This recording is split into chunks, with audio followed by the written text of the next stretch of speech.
This week we watched a movie that answers the question, what if Tarzan was way hornier and had no spatial awareness? That's right, we watched 1997's George of the Jungle starring Brendan Fraser and Leslie Mann.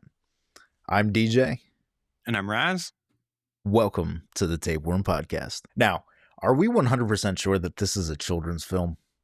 Because this movie wants to fuck. Like, I am wet and sticky after watching this fucking movie. It was definitely one of those movies that straddled that line between children's humor and some comedic effect for the adults that had to sit through it.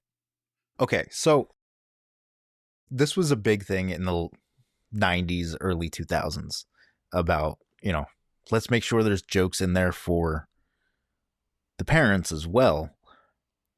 This one went a little extreme with it, though. Like, there's a straight up, huge dick joke in this movie where Brendan Fraser just happens to be naked and one of the girls is like, I can see why they made him the king of the jungle. Like, come the fuck on. That's pretty blatant. No, there was definitely some crass jokes in there, but I think it's one of those things that helped the movie stay entertaining even as we grew up and as other watchers grew up. That's fair. I could do without some of it. Some of it was a little much, but we will get into that. Now, last week you said, when we were talking about The Mummy, I had said that this movie is what got Brendan Fraser the job in The Mummy. And you were like, I didn't realize that George of the Jungle came out before The Mummy. I didn't either. I had to think about it. I think the big thing was in, I believe, 2005 or 2006. They came out with an animated series. Do you remember that? Yes. Don't look it up because that there's a reason here.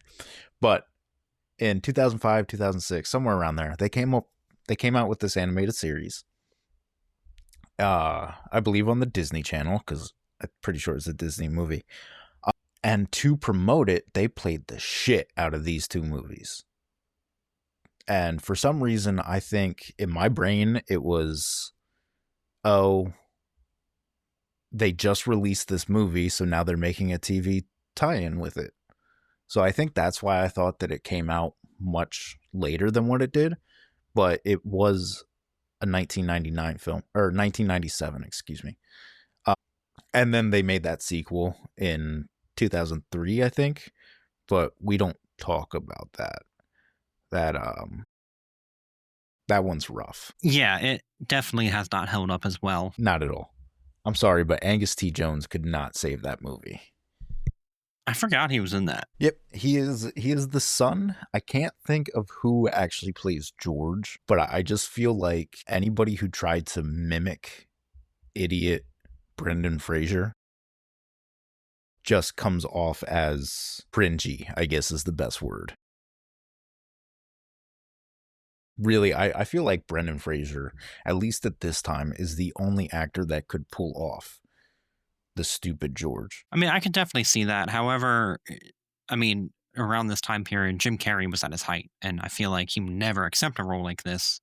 I think Jim might have been able to do it. I can say, you know what? Now that I'm thinking about it, I don't know when he passed away, but another one that definitely could do it was why can't I think of his name right now? He played Ernest. I'm at a loss. The only name that's coming to mind is Vern Troyer, and I know for damn sure it's not Vern Troyer. Speaking of which, R.I.P. Vern Troyer. Are you looking it up right now? I'm not even sure what movie you're talking about. What? Ernest? Jim Varney. Oh, he died in 2000. R.I.P. Jim Varney. He is an amazing actor. He was another man who had a rubber ball as a face. Have you never seen an Ernest movie? I guess not. I'm looking at some of his credits, and I guess he was in Toy Story for something, and Beverly Hillbillies? I've seen He was clips of. Slinky Dog. Okay. Okay, he had that deep, raspy, gross voice. He was in Atlantis, The Lost Empire. I haven't seen that, but which I'm amazed I haven't seen that, to be honest with you. It's on the list. Ernest Scared Stupid is one of those movies that I have to watch every year on Halloween. So I feel like that's what we're going to do this year for Halloween. That is like Halloween Day watch. Because it is an amazing movie. There's lore behind that movie that we'll get into. But right now we're talking about George of the Jungle. So, like I said, they made a cartoon. It was like a Saturday morning Disney cartoon. Do you remember watching that? No, I think at that point I was more into Cartoon Network. Okay. Toonami, Adult Swim. I can't remember exactly why. I don't know if it was my sister liked it. Maybe I liked it. But I do remember watching it. I can't tell you anything about it at this point. I just remember there being an animated series. That being said, do you know where George of the Jungle came from? What the idea of this movie is? No. Not particularly. I mean, I know it's a spoof of the original, the 20s, 30s, whatever book, Tarzan. Yeah. It's a parody, I would say, of the of Tarzan itself. It is a 1960s animated series, which I had no idea existed. Yep. It is that's why I told you not to look up the series. Because you were going to get the 1960. I believe it was 1967. Do I have permission to look it up now? Yes, you can look it up. Don't watch it. Because we'll watch it together. We'll watch an episode together at some point. We'll record our reactions. Yeah, 1967. It had one season. Yep. I believe the entire season is available on YouTube as one video. So, hey, I mean, fuck it. I don't think it was that long either. I don't know if they were like 15-minute episodes. Seems to be, 21 minutes times 10. Okay. Although this says 17, so I don't know. Could have been commercial breaks. Well, to make the full 30, yeah. Yeah, that's true. I mean, that's pretty typical for most shows back in today we're mostly doing 1 hour shows, but it was about 21 minutes with not about 9 minutes of ad. Right. But you take that 20 minutes with the 9-minute or however. So I wonder if the 17 is including the intro and excluding the intro and outro. Could for be. Each episode. Most likely, yes. That might be where the 17 number is coming from, which that would make sense. I didn't find too much about this movie. The biggest thing that I found was basically that the iconic, him crashing into trees was done with green screen and a trampoline. I don't know. Have you found anything? Oh, nothing specific like that. I can definitely see that being the case. Looking over at looking at IMDb, scrolling down to the goofs, some of these people are insane when it comes to putting trivia and stuff. Because this goof says, Shep is clearly an Indian elephant, none of which are found in the wild in Africa. The two species that inhabit Africa would be bush elephants and forest elephants. When you come down to like the geography of elephants, either this is your hobby or you need a hobby. Why not both? Well, I don't know. This person seems to have a lot on their hands if this is their hobby. They need to go through every movie that has an elephant and they need to tell me, is this the geography in which this elephant would actually live? I did also find that It was shot in, I believe, Hawaii and San Francisco. That's fair. I mean, I definitely see the San Francisco, set filming scenes that they did. Hawaii is interesting, though. I'm sure that would have been quite a nice little vacation for some of them, especially Fraser, because I know he, as we discussed in our last episode, he does a lot of his own stunts, and I know he did quite a bit of training um, for like the vine scenes and the gymnastics that he's had to do for this movie. That's fair. Yeah. I also read that he had lost so much weight and put on like got so what's the word I'm looking for? His focus so much on his muscle definition that he was barely eating enough to keep the muscle on him.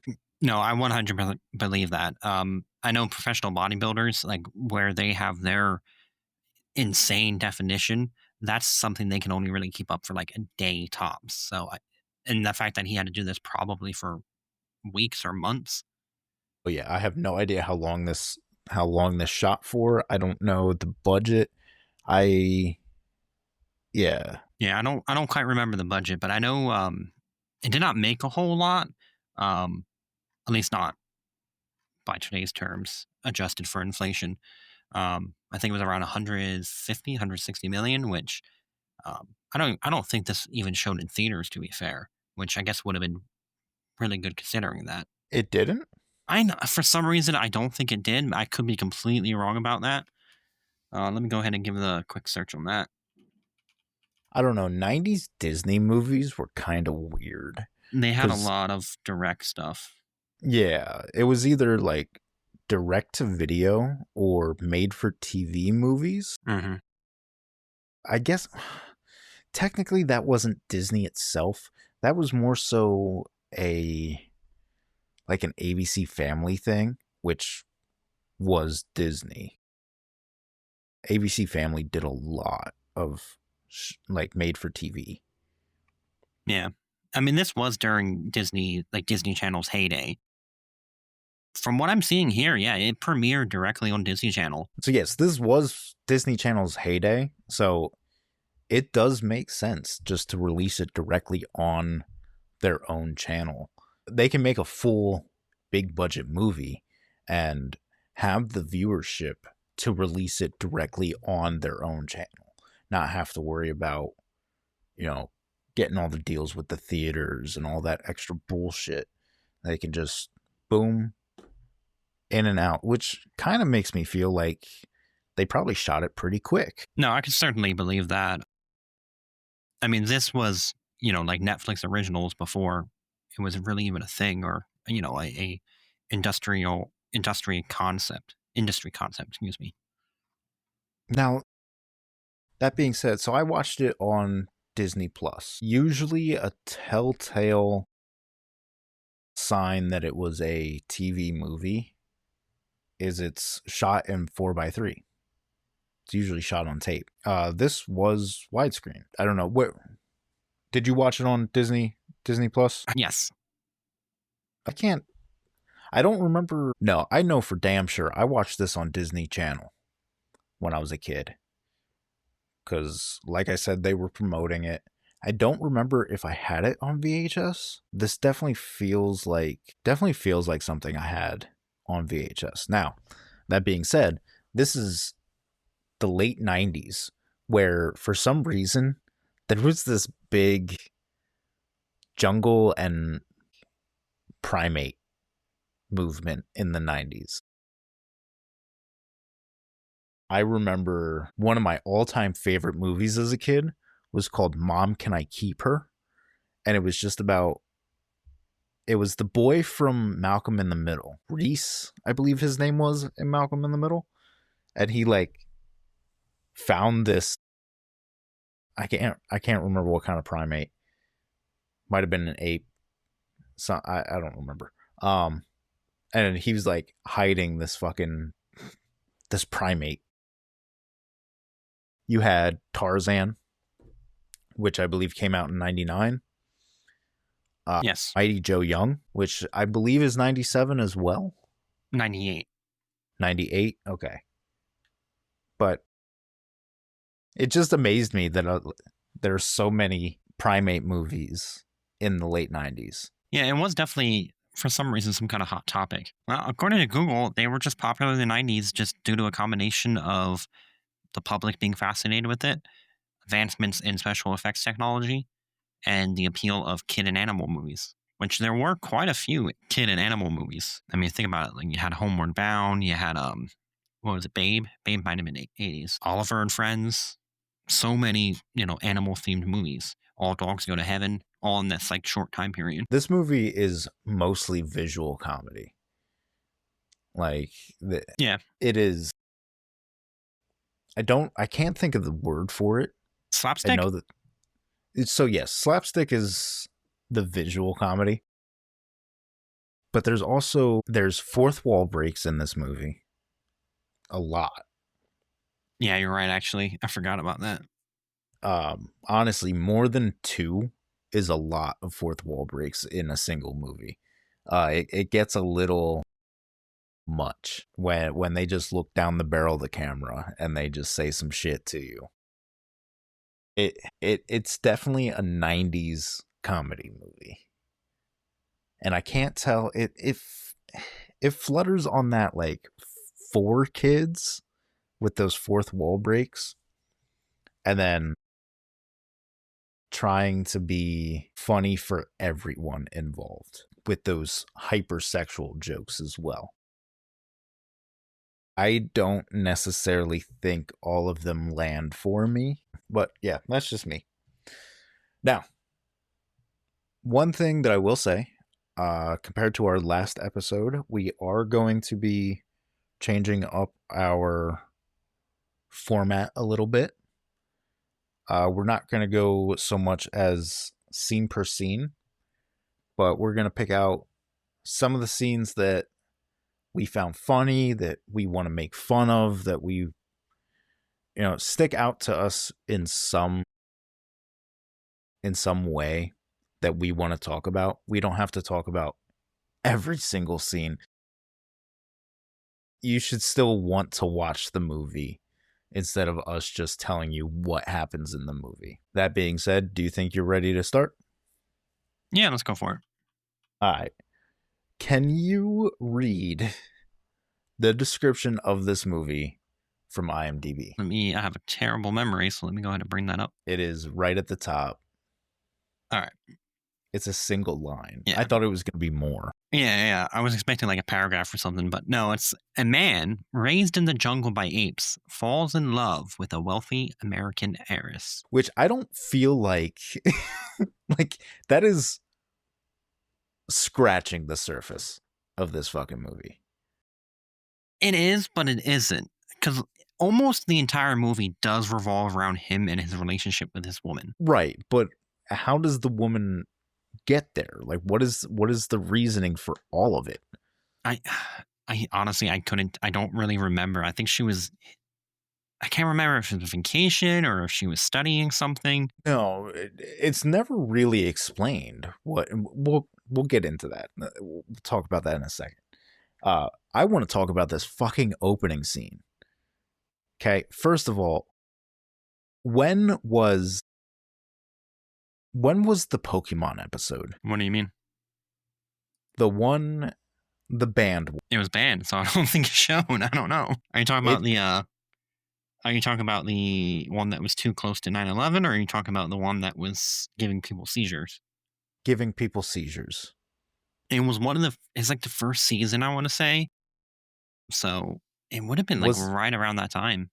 Okay, because this opening sequence is animated. We first meet our narrator here, which I don't know about you, but I want to reach through the fucking screen and slap the shit out of this narrator. He pisses me off for some reason, but we'll get to that in a minute.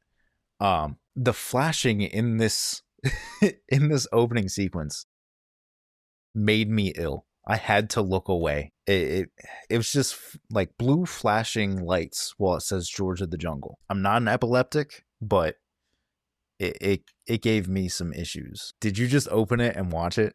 I did. I had to get the reminder, and yeah, you're right. It's kind of jarring. Yeah, I think it It might does just be make me uncomfortable. it might just be the color palette, because it's just this deep blue, and if I remember correctly, yellow letters on top of it. Yeah, Yeah, yellowish orange. yeah.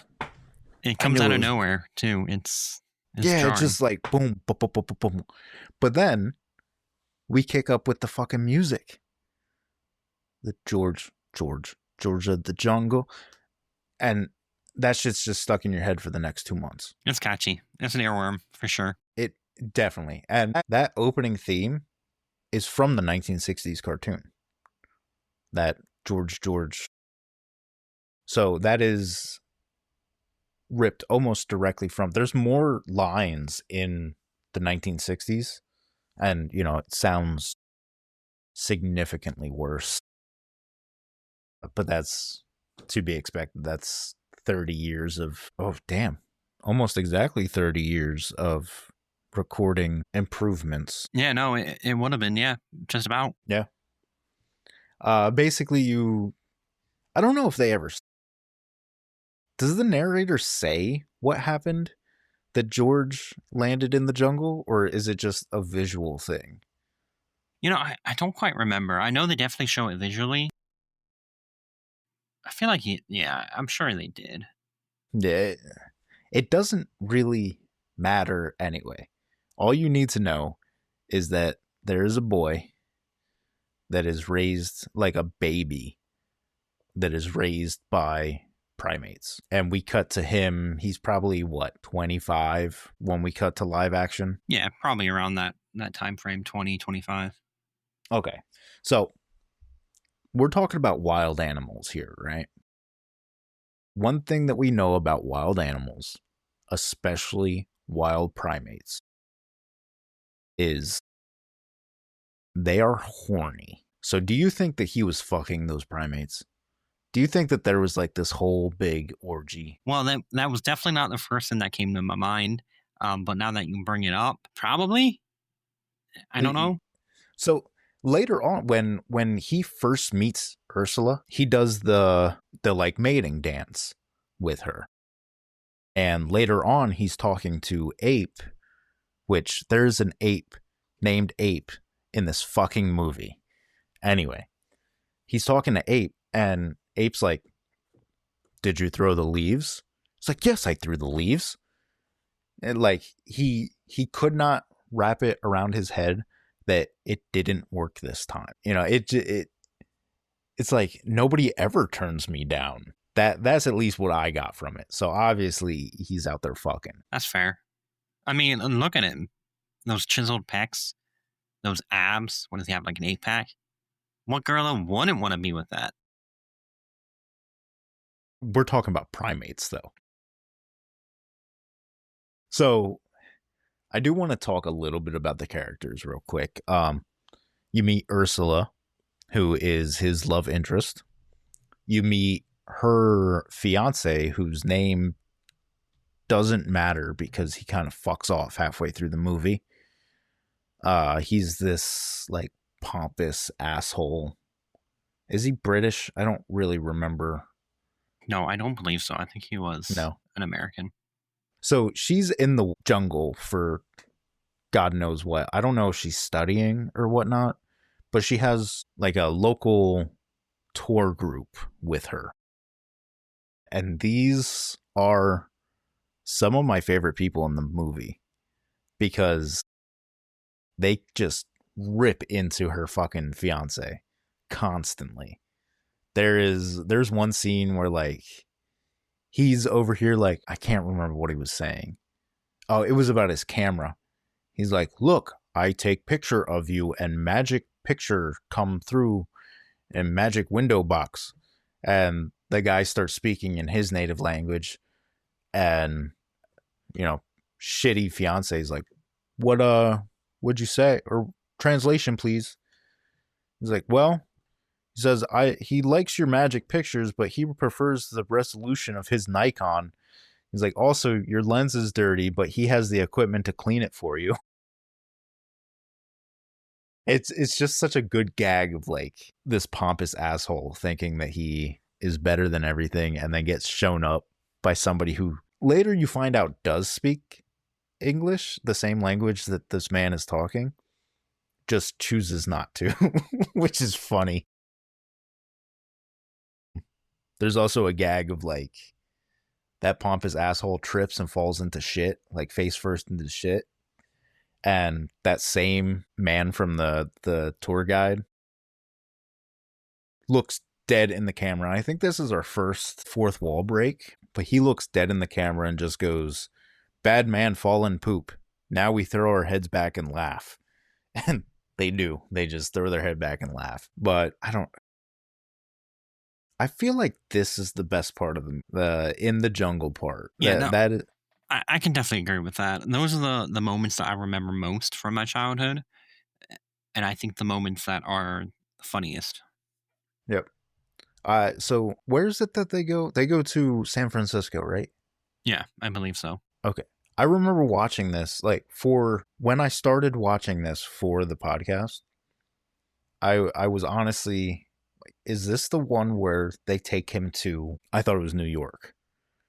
Um, I'm like, no, that has to be the second one. They wouldn't do that in this. No, they take him to San Francisco. Basically, he gets shot by the fiance because Ursula definitely want to fuck him. Fiance gets all butthurt about it, and he gets arrested. They take George over to San Francisco to get fucking medical help, but he gets shot, and they just have like this little bandage on his head. So, what was the point of needing to go get medical help if he just needs this little fucking bandage? And I don't even think you see him get medical help. I think they go right to his apartment. Yeah, I mean, it could have been a trope on just who he is as a character. He thinks he needs to go back to America to get the best, medical help, or it could just be that it wasn't really anything important, and yeah, he was just that much of a baby, for lack of a better term. Honestly, I think it was all Ursula. I think Ursula just wanted that dick. She's like, my fiance's in jail. I'm gonna just start boning this dude. And they're calling him the Great White Ape in the beginning. They're off looking for a great white ape. Like, it's not racist. Yeah, there's definitely some undertones there. I think a lot of that stems from the original Tarzan and how that kind of came across. Yeah, I can see that. Yeah, the once they get to America, there's a scene where he's taking a shower, and one of Ursula's friends comes over, and this is kind of where you first get the hint of she's really in love with this dude. The friend comes over, the friend's like, "Where's your new friend?" And Ursula goes, "He's under the waterfall. He's taking a shower." And then the friend looks up, "Not anymore." And he's just standing there naked. And that's when the friend's like, "I see why they made him the king of the jungle." And she's like, basically, "Are you fucking him?" Ursula's like, "No." "Can I?" It's just, okay, calm down. You don't have to jump his bones right now. We don't have to see this. And it kind of goes on for an uncomfortable long amount of time. There's another scene that goes on way longer and is way more uncomfortable for me, but we'll get there in a little bit. Actually, I'm kind of out of scenes in between. Are there any coming to your mind? Not particularly. I just I don't know. Like, it's one of those things where I look back at this movie very favorably. Even just after a short period of time, a lot of the scenes just gloss over in my head. Like, I can't really remember details. I just remember fun time. Okay, there's a reason why that happens, why everything just kind of disappears as soon as you stop watching it. And that's honestly because it's too much physical comedy. Okay. The scenes themselves don't have a lot of meat to them. If you take out the physical comedy out of this film, you'll probably only have a 20-minute movie. I mean, that's fair. I can see that. Like, I can sum up the whole movie in a couple sentences. Lady goes to research the jungle, finds a man raised by apes, takes the man back to San Francisco. The man tries to become custom and cannot break his ape ways. They go back to the jungle. They fall in love and they get married. Yeah, I mean that's pretty much the Yeah.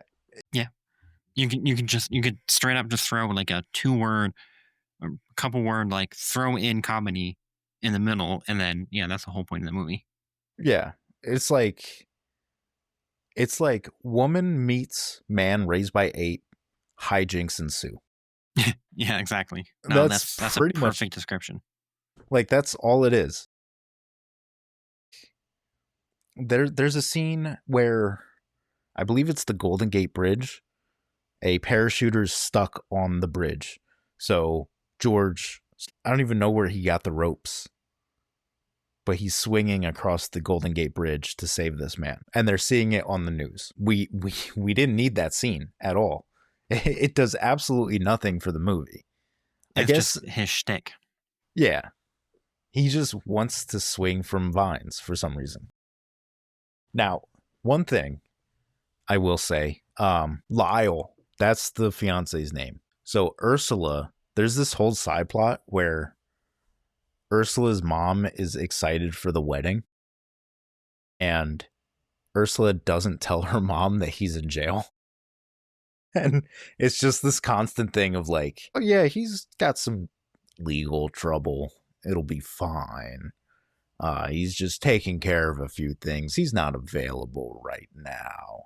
But then, Ursula is out hugging George, and the mom happens to drive by and sees it. And she's like, you two-timing bitch. And it's this constant thing of Ursula's trying to convince her mother that nothing's happening. The mother is hell set that there is something happening. And they're going back and forth on it. Now, the dad, Ursula's dad, has this fucking great scene. He barely talks in this whole movie. And then at the end, shouldn't say at the end, maybe the climax of the movie. So the mother is like, listen, you and my daughter are not from the same class at all. You need to go back to wherever the fuck you came from and leave my daughter alone. She needs to marry the wealth that she deserves. In more words, she says some shit about spots marrying spots and stripes marrying stripes. But she starts telling this same thing to Ursula later because George fucks off. He goes back to the jungle, mostly because Ape got kidnapped and he's trying to get sold. So he goes back to the jungle. She gets all upset, like, why did he leave? Her mom's like, it was stupid to be in love with this man anyway. And Ursula's like, and the mom's like, no, don't. She's like, I do love him. And that's when she realizes that she's in love with this dude. So Ursula's mom is like, you cannot do this, all this other shit. And she turns to the dad, whose name I don't know. He only has like 2 lines in the fucking movie that I can remember, but they are my favorite 2 lines. And she's like, Harold, I don't know if that's a real name, like, stop her. All I can say is, go have fun, honey. And the wife's like, what how do you, and she runs off after Ursula. And the husband just goes, God, she's a pain in the ass. just walks away. I'm like, thank God somebody said it.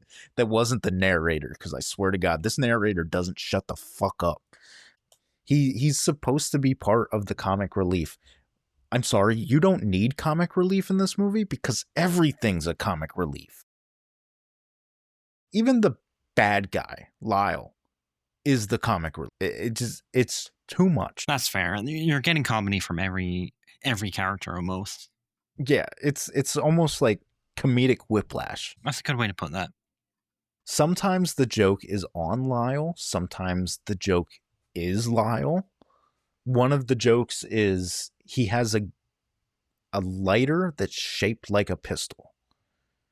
And that's the whole reason he ends up shooting George in the first place in the beginning, is because he thinks that it's his lighter, and he's too much of a pussy to actually pull the fucking gun anyway.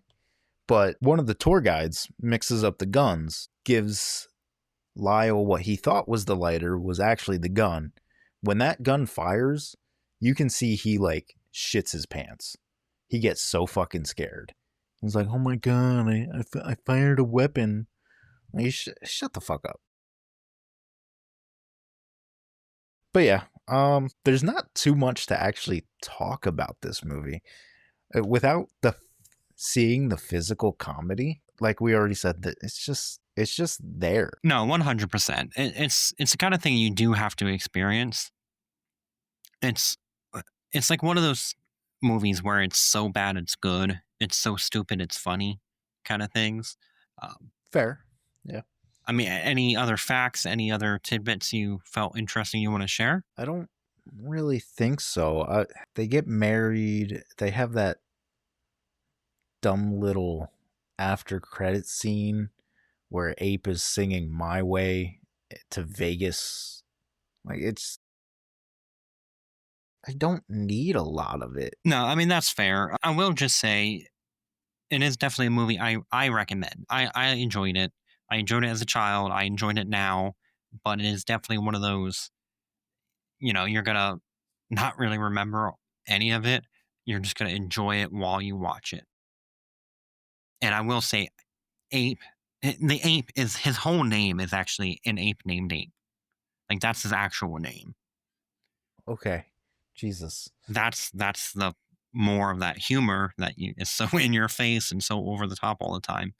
But yeah, that's his actual name. It's an ape named Ape. Jeez, we're talking about it. I'm telling you, like, we will get to this scene, and I forgot about the scene. Like, that's how forgettable some of this stuff is. And I don't want to like decredit this movie. I don't think that it's forgettable per se. It's just so much shit getting thrown at you so fast that it's hard to remember anything that actually matters. No, 100%. It's a good point. Like, we're coming off very critical of this movie, but it is definitely a good watch. I do recommend it. It is fun, but it's not highbrow. It's not gonna change your life. It's just a good flick. Fair. Now, the scene that I did want to bring up, it's during Ursula's, what do you call that? Bridal shower, I would say. George is outside playing with a horse, and there is, I'd say maybe 20 women around this stable just watching him. And they're all just like, God, look how sexy that man is. It's like, I would love to just hop over this and just eat his dick right now. And just talking all this weird sexual shit without being sexual, because it's still PG. I think there's only two answers to that. Either one, it was just the showmakers, the filmmakers' way of getting back at men objectifying women so much. Or, I can't think of the second thing now. Eat a Twix. You're not you when you're hungry. That's Sorry. Snickers. Yeah, that's Snickers. Need a moment? Eat a Twix. Twix, if you want to sponsor us, let us know. Yo, I fucking love Twix. I'm not even gonna lie. That's Are you a left Twix or a right Twix guy? They're both the fucking same, man. I don't give a shit. I'll shove both of them up my ass. I don't give a fuck. Yeah, I really can't remember the second point I was gonna make. That's fine. I don't even remember. Oh. But yeah, so all these women are standing around and they're talking about Like, oh God, look how sexy he is. I want to jump his bones right now. Like him and the horse, I would take both of them right now. And the the camera pans back and there's two guys just looking at them, at the women, and they're just like, wow, women do love their horses, don't they? And that's just the type of comedy. Like, they don't even notice that there's a fucking man there that they're like whooshing over. Any other scenes that you want to bring up? Little None tidbits? specifically. However, any scene with Ape, I really enjoy. I think Ape might be my favorite character in this movie. It reminds me, because I was about to say, like, you can tell that it's a man in a, you know, suit, but it does look really good. Do you know who did the special effects for this movie? It was a popular, like a famous studio or company, but I don't know who specifically. It was Jim Henson. Does that name ring any bells to you? It does, but I can't quite place what he did. The Muppets. So he is definitely well versed in puppets, animatronics, that type of stuff. He's done so much too. For some reason, I can't think of anything right off the top of my head. Well, he did what? The Muppets? Yeah. Honestly, there's probably not much he hasn't been involved with if it involves a puppet. I'm sorry. Technically, he wasn't involved with this movie. I should say that. But his studio or Yes, whatever. it was the Jim Henson Company. Jim Henson passed away in 1998. Damn, he passed away at 53 years old. Wow. From pneumonia. No, but yeah, just looking at some of the credits here, you got obviously the Muppets, Labyrinth, yep, another good movie, The Dark Crystal. Mm-hmm. Another childhood classic of mine. Really? So, little behind the little tidbit. I didn't watch The Dark Crystal until probably 5 or 6 years ago. I remember being alone in my apartment when I was living by myself in that little 2-bedroom apartment. And I remember it being super late at night. I decided to watch it. I probably watched it when I had that projector set up. And it was all dark and weird because it was a shitty projector. That movie gave me nightmares as a 25-year-old man for way longer than what I would like to admit. Yeah, it definitely had some creepy vibes. I remember as a child, like, creeping me out, but I still liked it. I don't know. And I mean, a couple years ago, they ended up making a mini-series. Yes. As like, I think a sequel or a prequel. I want to say that I watched it when that miniseries, or right before that miniseries came out. I want to say that's why I watched it in the first place. Makes sense. I have not seen the series, but I've heard good things about it. I have not either. I got too creeped out by the by the movie itself. That's fair. The other one that gave me nightmares for some reason was Neverending Story, which is another movie that I didn't watch until way later. Now, you want to talk about a movie that gave me nightmares? I was probably 16 when I watched it. Maybe a little bit younger. Definitely during the times when, like, I was smoking a lot of weed. And it's a movie that, like, most people don't know exists. For some reason, I skipped out on the well-known ones, and I was watching the ones that people don't really know. But, like, I remember being high as fuck, watching this movie, and just, like, being terrified as a teenager for, like scared to go to sleep type deal. And that was Return to Oz. Have you ever seen that? I have not, but I have heard. Yeah, it was a really weird movie. Yeah, it is. I believe it's on Disney Plus, so we can watch it as adults at any moment. We do have free will. Yeah, and I think we're gonna use that free will to probably not watch it. Yeah, no, that's the whole point of this podcast, forcing you to watch movies you don't want to. Well, you can't blame me for trying. I mean, to be fair, you got me to watch Basket Case, so Which, I mean, that was a good movie. It was so bad it was good. I wouldn't even say that it was bad, that it was good. It was definitely like they truly tried. And for the amount of money that they made that movie for, I think it was really good. I think we have different qualifiers on that. But Fair. hey, whatever you say. All right, so out of 5 stars, what would you give this?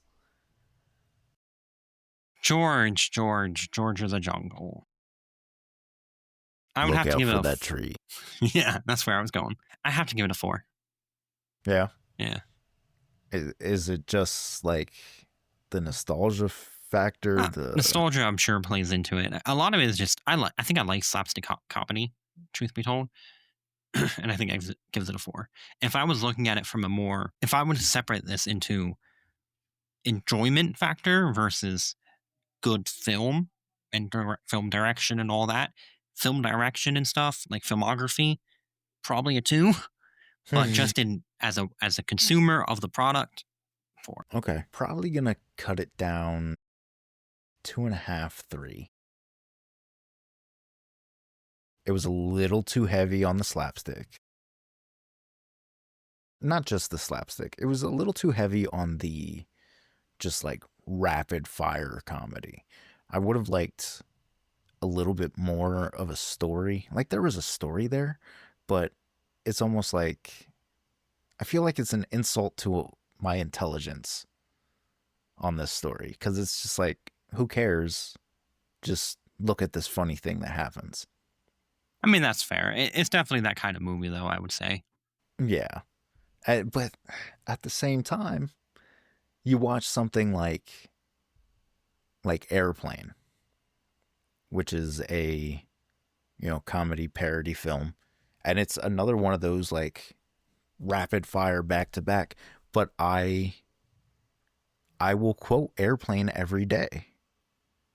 I mean, compared to be fair, look at the demographics. I mean, George of the Jungle was a PG film directed at kids. Airplane was a comedy directed at adults. Fair, yeah. I think it just ultimately comes down to who their demographic was. Yeah.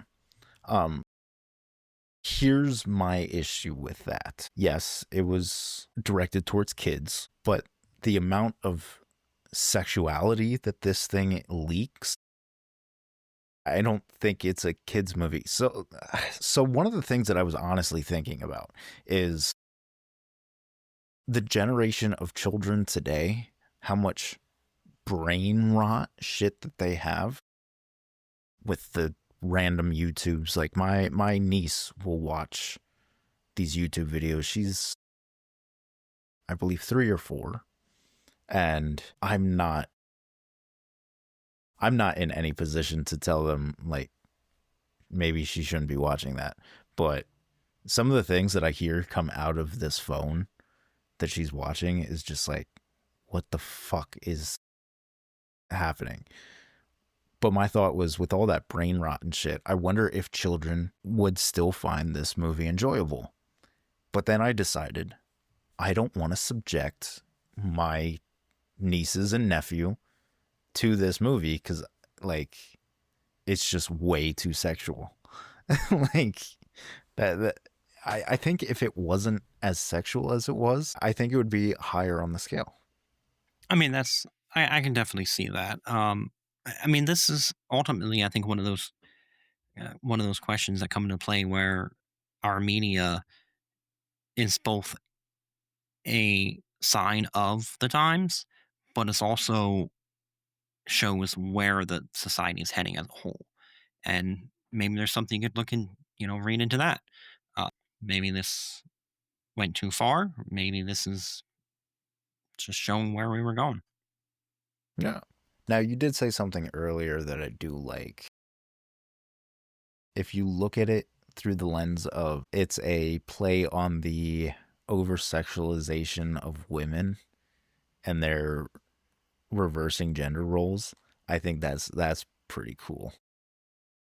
If you look at it through that way, I think it's probably not what the filmmakers were thinking, but if they were, it was a pretty progressive thought for the 90s. It was directed by a man, but I believe one of the writers, at least one of the writers, I believe was a female. I mean, that's true.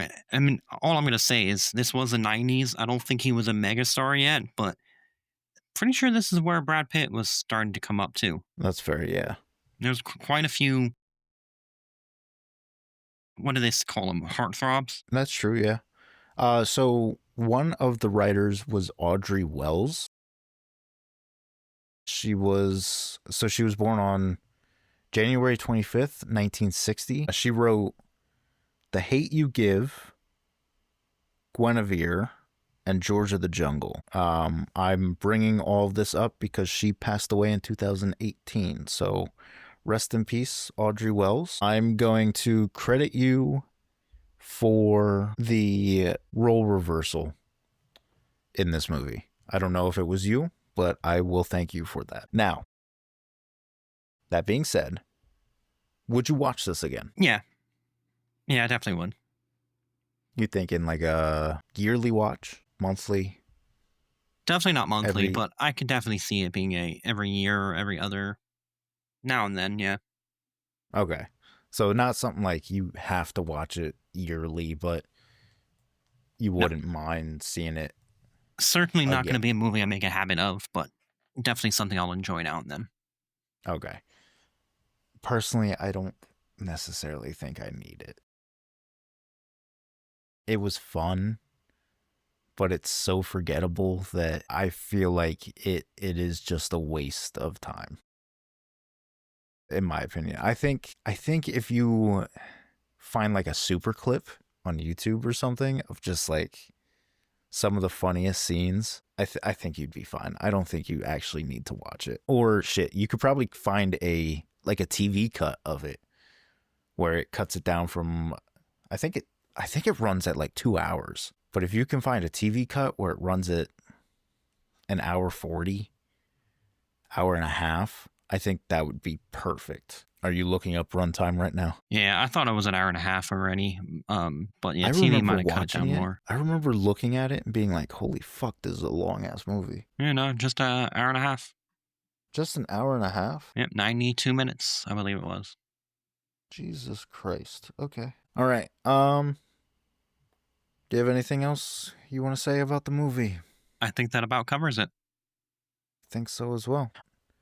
So that has been George of the Jungle from 1997, starring Brendan Fraser, Leslie Mann, and John Cleese, Ape the Ape. If you like this podcast, you want to hear more like it, please subscribe, rate, review.